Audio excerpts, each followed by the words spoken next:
everyone, it's Stephanie here and welcome back. In today's video, we are going to be creating a magic color slider card, and I'm going to be using the new stamp set from the Furever Friends card kit, which is releasing on December 19th from My Favorite Things at 9 p.m. Eastern. So this stamp set has some really cute dog and cat images, and as soon as I saw it, I knew I wanted to do something fun with it where we kind of have a cat and dog together, but I wanted to get a little bit more creative, so I decided to create a magic color slider card. So to start off, I have a craft piece of cardstock, and this measures 3 3/4 inches wide, and it's 10 inches in total long. I scored it at the halfway mark, so it actually measures 5 inches by 3 3/4. I also have the inside and out stitched rectangle stacks, and I have the second largest die from that set, and I'm going to cut an opening into the front of this card base. So you just want to make sure when you run this through your die cut machine that you open up the card before you do your die cutting, so that you only cut the window in the front and not the back of the card. Having the window die cut into the front of the card is going to allow us to cut all of the rest of the pieces at the proper sizes and start to assemble all of the inside pieces that create this fun slider card. So first off, I'm going to put a white panel onto the inside of this card base.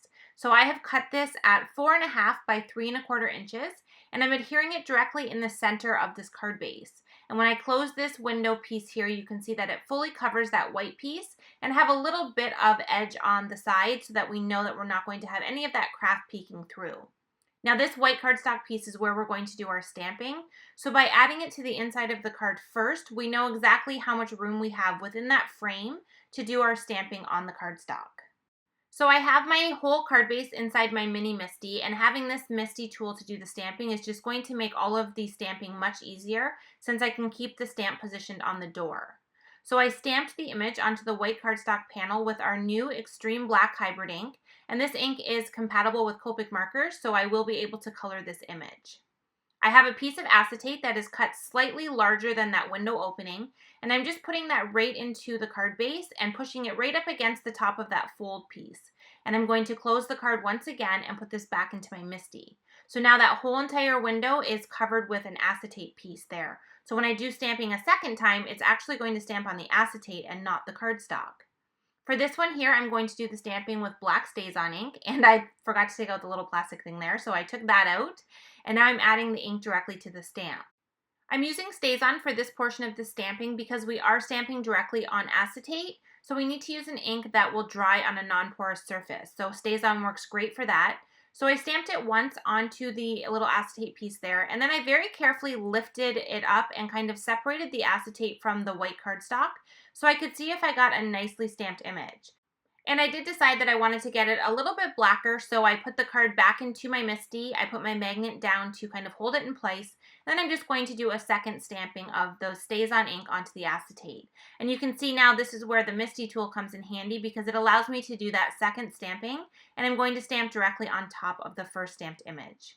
So now I have it stamped on the inside as well as on the acetate piece. So I have both pieces that are going to create the magic of this fun slider card. So I'm going to set the acetate aside and continue doing some stamping on the inside. Now I decided to do a masked image so that I could add the dog to the inside as well. So I'm just taking my cat image and I'm stamping it onto a post-it note. And this is just a full sticky backed post-it note, and it works great for masking. So I'm just going to use my scissors and trim this out quickly so that I can add it to my stamped image before I stamp the dog image. So I now have my card base back into my MISTI, and I positioned the dog and I'm stamping him directly beside the cat, so they kind of look like they're leaning on each other. I thought it was really cute to kind of have them together. And I did double stamp him with the Extreme Black ink, and now I'm removing the card from the MISTI since we have finished our stamping and we can move on to the coloring. So I am going to do all of the coloring on these images with Copic markers. So I am going to just use some basic gray colors for the cat, and then I'm going to use some brown colors that I like, which are some of my E40s, and I'm going to use those to color in the dog image. So I am going to go ahead and leave the coloring in the video so you can see how I color all of the images, but I am going to speed it up quite a bit so that we can kind of try and make this video as short as possible. It is definitely a longer video, so I do apologize for the length. But I really wanted to make sure I included all of the steps to create this fun card. For the cat image, I wanted to add a little bit of detail onto the head, so I did a few of the little stripes there to kind of give him a little bit more character, and I added some darker shading around the outside edges of his fur, And then I added a little bit of dot detail just to give him some texture and added a little bit of pink to his cheeks. For the dog image, I used my brown colors, and at first I started with 3 and decided to add in one more color for the face part of him. I wanted that to be a lot lighter, and I just did the same thing. I started with a light color first and then went in with my darkest and medium colors to fill in all of his color, and I added a bit of dot detail to him as well, but it didn't show up as much, so it's not as noticeable. And then on his face, I added a little bit more color onto the sides just to give it a little bit of shading and definition, and then I'm also going to add a little bit of pink to his cheeks as well. So I kept the coloring pretty simple on these images. I didn't do anything too crazy. They are relatively small, so you're able to do a little bit of shading with 2 to 3 colors, and I kept them pretty basic in color since they are a cat and dog image.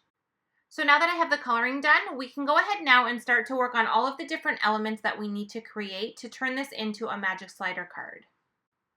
So the first thing that we need to do is we need to create little tracks that we're going to add to the outside parameter of the card base. So the 2 sides of that colored image as well as along the bottom, we need to have these on there to create kind of a track that our slider piece that's in the middle is going to stay inside of when we have everything closed.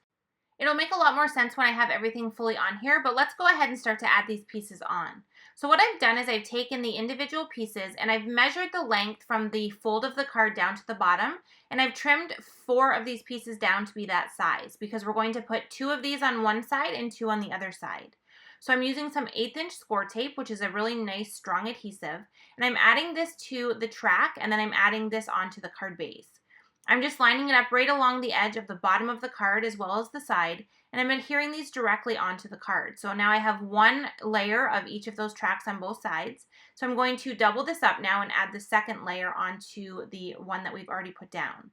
So once again, I'm using the Scor-Tape and adding this to the little track piece that we've cut out, and then I'm going to adhere this directly onto the first and second one that we've already added onto the card base. So once we have the 2 side pieces added, we can now go ahead and add the pieces along the bottom. So I'm going to take 2 more of these strips that we've cut out, which are 1/4 of an inch in width, and I'm going to just use a pencil to mark out how long I need this to be, and I'm going to cut 2 of them to size and adhere them down in the same way. So I just used the Scor-Tape once again and added it right to the cardstock strip, and then I'm just layering 2 on top of each other right along the bottom edge. And now we've created a little housing here, which is going to fit our little piece that we're going to add in, which is going to allow us to create the magic slider portion. So this is just a white piece of cardstock. And the thing you need to keep in mind when creating this panel is that you need it to fit within those tracks, but have a little bit of space on each side, because we're going to add a little piece of cardstock to the bottom of this, and you'll see why in just a minute. So I've taken some Scor-Tape and I've added it to the bottom, and I've taken 1 more of those strips and added it right along the bottom edge. Now this is way longer than we need, so I'm going to put this into my slider. I'm going to line everything up, and I'm going to put a pencil mark on the very end of this little strip so that I know it's going to reach each of the little tracks that we've added. I'm also going to put a pencil mark on each side of this cardstock panel on the score line, and that's because we need to cut an opening with an X-Acto knife, and we need it to be the exact same size as this panel. So we have our piece of cardstock on the bottom of the panel with the pencil marks that we're going to use scissors to trim out. So you can see now I'm just kind of snipping off the excess that we have on the end there. And then we also have our pencil marks up top. Now on the bottom piece, what this is going to do is it's going to allow me to pull this slider portion up through the hole that we're going to create. And those 2 little pieces that we've added to the bottom are going to stop it from fully pulling out. So I will show you that in more detail when we get there. But first we need to cut an opening into the top. So I've just taken a cutting mat that I use for cutting, and I put that onto my work surface, and I'm taking a ruler with a metal edge and an X-Acto knife, and I'm just running this right along the score line of this card base. And this is going to create an opening right in the score line, and it's going to allow us to insert this slider piece right through the opening and pull it up from the top of the card. Having those 2 little pieces along the bottom that you see there are going to prevent the whole panel from coming up because we only have this cut line at the top as wide as the panel. We don't have it as wide as those little pieces along the bottom. And that's what creates the entire magic slider and prevents it from fully coming out of the card. For your white cardstock panel, you want it to be long enough so that it kind of comes out the top of that opening a tiny bit. So you can see I have a little bit of it peeking over the top. but I also wanted to add a pull tab to the very top as well. So I used a little die cut from Blueprints 27 and I attached it to the back of the panel, and now I'm just stamping the word pull onto it from our interactive label stamp set. And that's just going to let the recipient know that they can pull on that piece and it's going to lift that cardstock panel out from the card. So now that we have the slider portion ready and we have all of the tracks built on the inside, we need to fully assemble the rest of the card. So the first thing I'm doing is putting Scor-Tape along the inside of the card window, and I'm going to put the acetate into my card and line it up perfectly over top of the stamped cat image on the cardstock panel. Once I have it perfectly lined up, I'm going to close the card on top of the acetate, and the adhesive that we've added to the inside of the window is going to adhere directly onto that acetate and hold it in place. So now we have the acetate in place and we have our cardstock panel all finished on the inside. Now you want to make sure you do any additional coloring or any details on the inside before you fully adhere this closed, because you won't be able to add anything further to the inside of the card. So I've added some Copic coloring to the bottom area of the cat and dog just to give them a little bit of a shadow to make it look like they're actually sitting on the ground and not just floating in space. And I've also cut out some hearts from the Tag Builder Blueprints 5 and 6 Die-namics so that I can adhere a couple of these hearts to the inside of the card. I stamped a sentiment onto a stitched sentiment strip Die-namics die, and I set that aside so that I can now put everything together. So what I'm doing is I'm taking that same 1/8 inch Scor-Tape and I've got the card open and I'm putting this along all of the tracks that we've added to the inside of the card.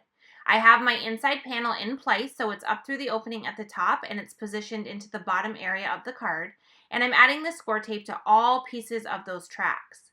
I remove the backing sheet and I'm going to close the card down onto all of that adhesive, and what this is going to do is it's going to lock that slider panel inside of my card. So it's on the inside, and those little track pieces that we added to the very bottom are going to prevent this from fully coming out when I lift this up. I added the sentiment strip to the front of the panel with some foam adhesive, and I also added some more hearts to the front as well. Now when I did add these hearts to the front, I didn't really keep in mind that when I slide this up, we're going to see the hearts on the inside as well as the hearts on the outside. Luckily, I had everything kind of in a great spot. I really liked how there was a couple hearts on the dog image. I liked the little cluster of hearts underneath of the sentiment, so it worked out okay, but you do want to keep in mind that anything you add to the acetate piece is going to show on the full image when you lift up your slider. I wanted to give the outside edge of that panel a completed look, so I cut out a single stitch line rectangle frame from white cardstock, and I'm adhering that directly onto my finished panel right along the outside edge.